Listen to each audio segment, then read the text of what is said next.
kinds of changes and I have no idea whether or not these are legitimate. And I go and check and IT's not putting in any tickets for any of this stuff.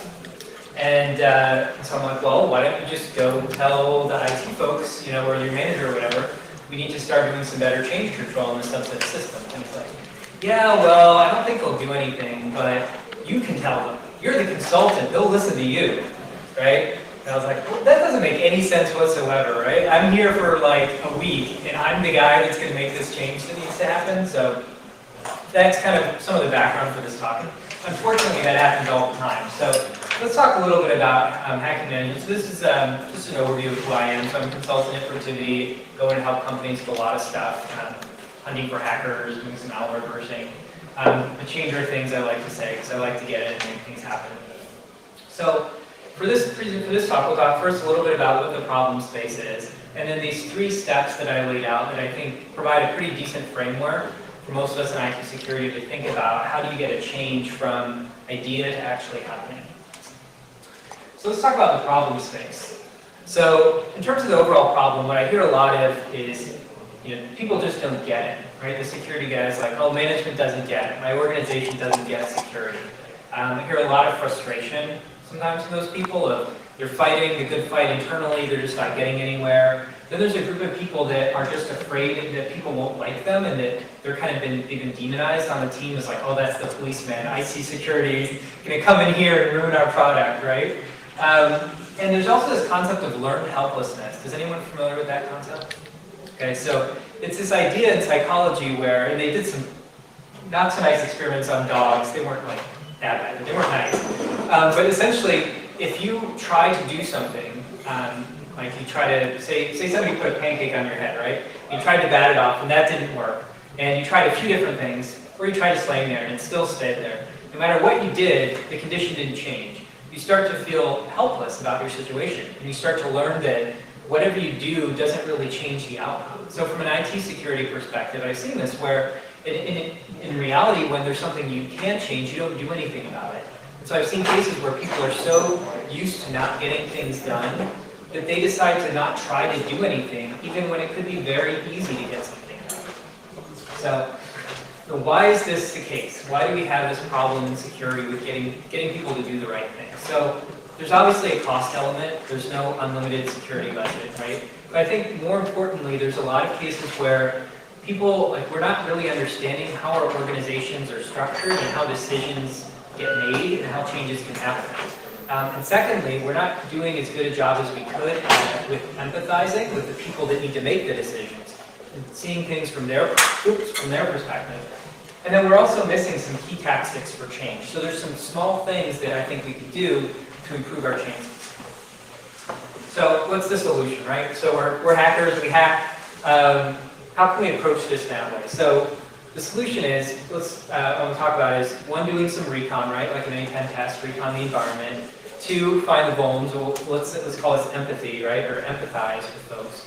And then 3, actually do the exploit. But in this case, we'll talk about it as we're going to enable change.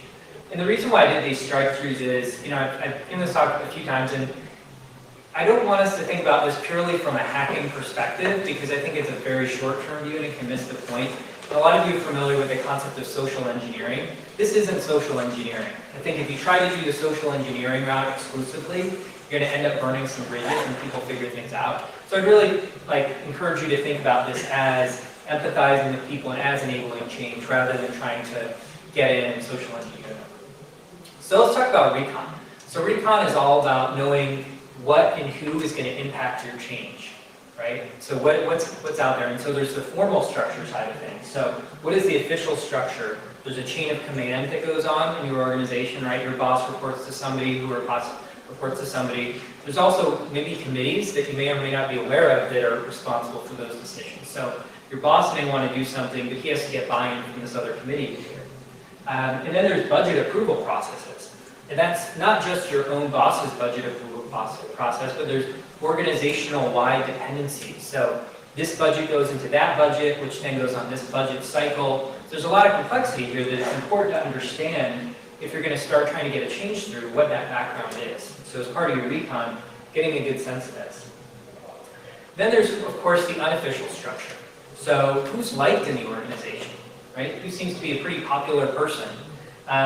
Who are some trusted advisors or influencers? So maybe you know, even though it's not in the official chain of command, the CIO really respects the opinion of this project manager. So if you got that project manager to buy into your idea, things would go more smoothly.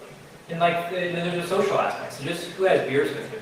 So when you're doing your recon in your organization, trying to get a sense of this will help increase the chances of your change being successful. And then, of course, there's the environment that your company's in. So there's the financial side. Is your company doing really well financially, in which case asking for money is not a big a deal as it could be? Or things going really poorly, in which case you really are going to have an uphill struggle asking for additional dollars. Are there new products or initiatives coming out? If everyone's gearing towards this Q3 launch of this big huge new thing, maybe it's better that you try your idea in Q4 instead of in Q3. Are there new regulations going on? So if you kept abreast of what's going on in the regulatory environment, things that you can maybe help your cause. You could point to and say, hey, did you see this new guidance that came out that said that we should be doing this? My idea supports that guidance in these ways. And then, of course, there's things like news of breaches that can happen. So these are things that are outside your environment that you should stay on top of because it's going to impact how successful your change is going to be. So secondly is empathizing. So empathizing is really about getting into the heads of the decision makers, understanding what makes them tick. And so from that perspective, when you're thinking about, you've mapped out the chain of command, you picked a person.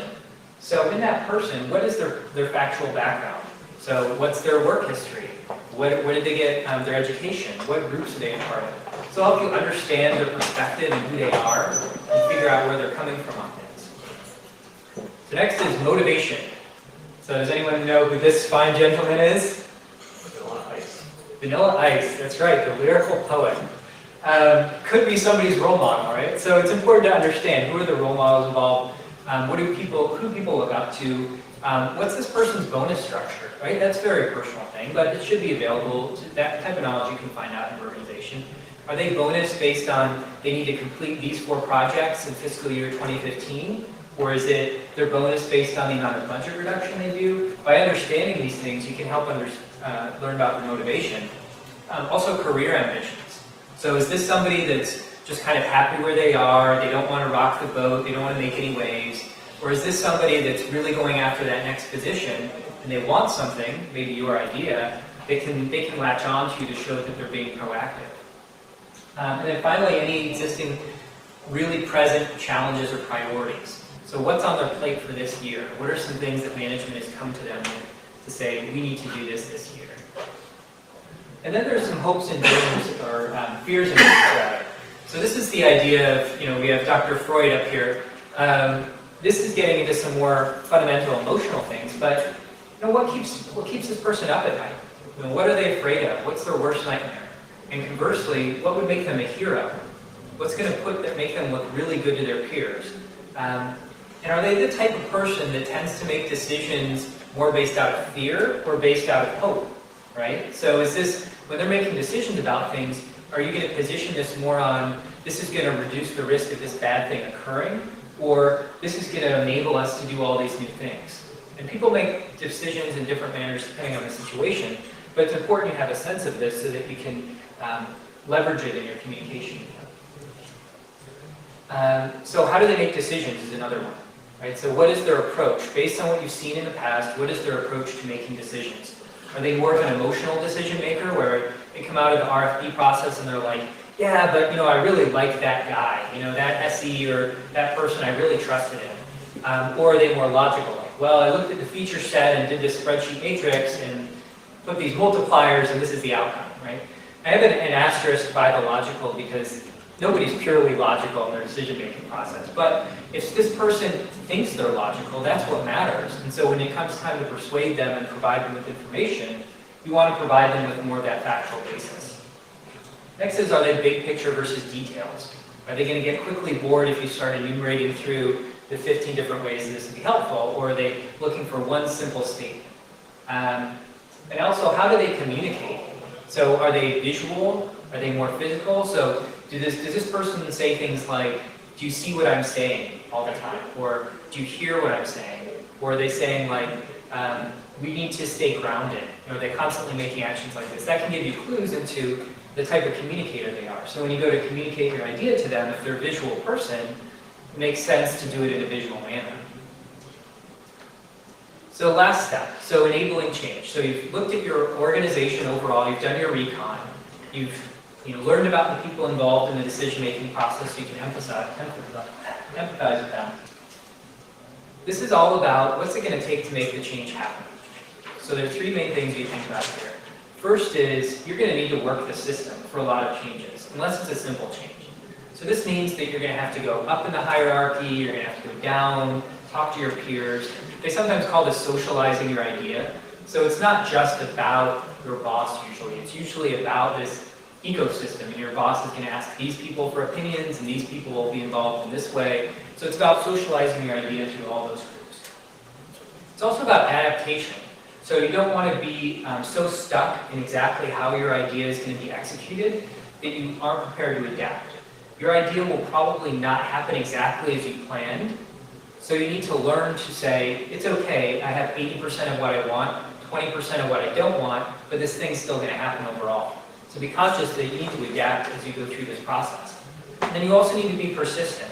So a lot of people, I would say, give up too soon, especially when you're talking about things like budget cycles and funding. If you miss the budget window for that year, and there's no good exception process, no spare budget, it may be another year before your change can get implemented. You just have to be persistent and wait through it. A lot of these changes, some of them may even take years, so you can't expect that you're going to go in and get something done, in 1 week or a month. And also riding waves of news. So this is one that I think we miss out on too often by kind of downplaying the news. So, we'll see big headlines like, Sony massively hacked and, oh my God, they're going to go bankrupt. And then someone on Twitter is like, nobody's ever gotten, their stock price increases after they get hacked. And like, oh, you hear all these counter arguments, which are perhaps factual, but in the context of wanting a change to happen, you can ride these news waves to support your idea. So you don't want to be the person that's constantly missing that opportunity because you want to downplay everything. In some cases, you may want to ride along with that. So, does anyone know who this guy is here?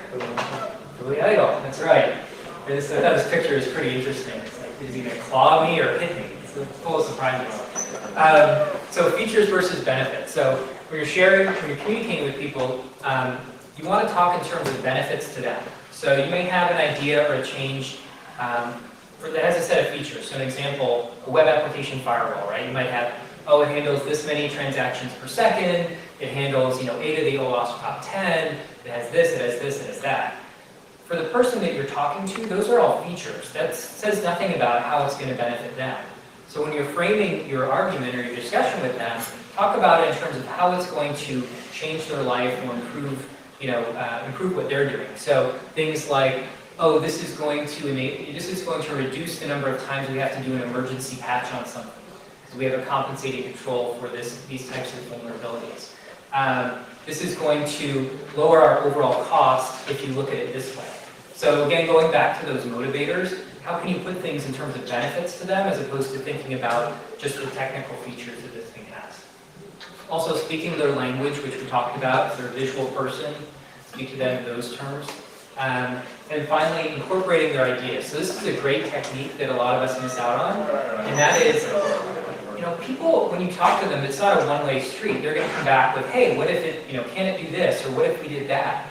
And you should really look at those as opportunities and try to incorporate their idea, even if it's kind of crappy idea, may not be the best.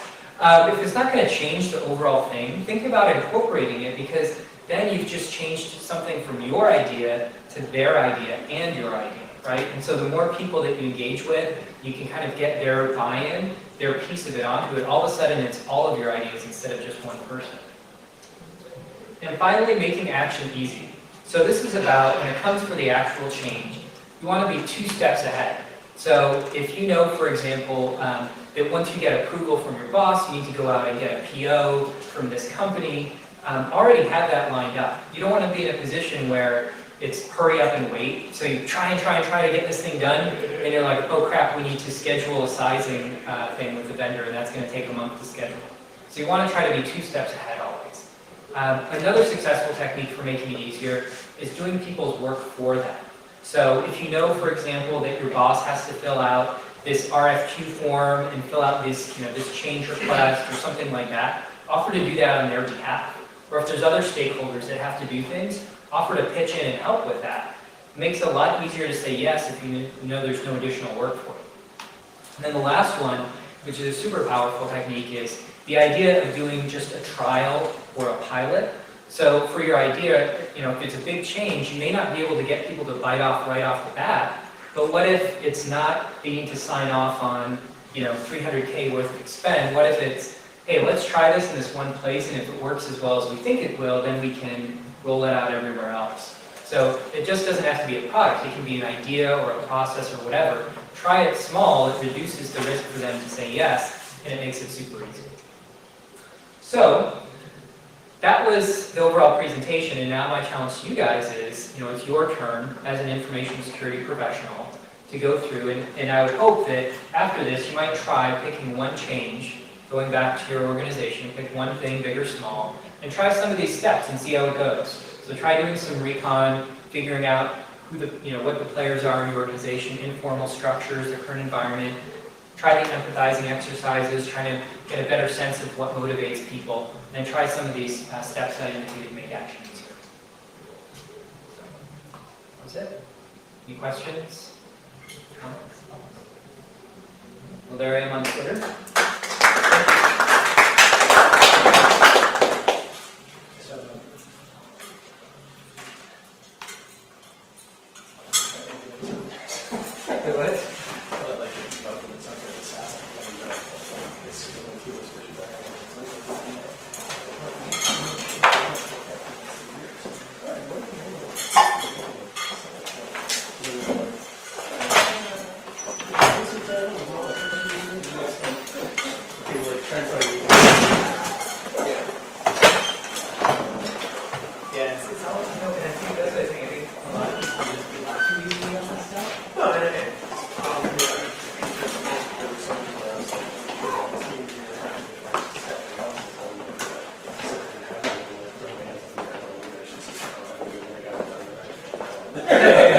Close on high note.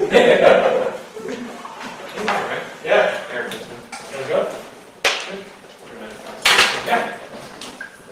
Did you leave the building? I did. No, I went to Wink. Wait. I'm on a mission. Back by GE. I went to a company that basically said, all right, so we're going to implement over security, we're going to open source our code and throw it back to the IT space, and I kind of was thinking, yeah, it's another one. And they're like, Okay. Open source GE's online mission. It's not GE, well, what happened was GE had Ingersoll Rand. It's not GE, it's Wink was funded partially by GE. So they had products for consumer stuff that they didn't want to do, and so people left Ingersoll Rand and started working. And spun off into Wink. And so I said, look, if instead of us as researchers coming out and poking out on the same things over and over again, and then all these Kickstarter projects failing because we can't secure them and we can't do all these things, why don't we just build a platform that anyone wants to use it, put the code out there. It may take us 4 or 6 months to start open sourcing, but they agree with that.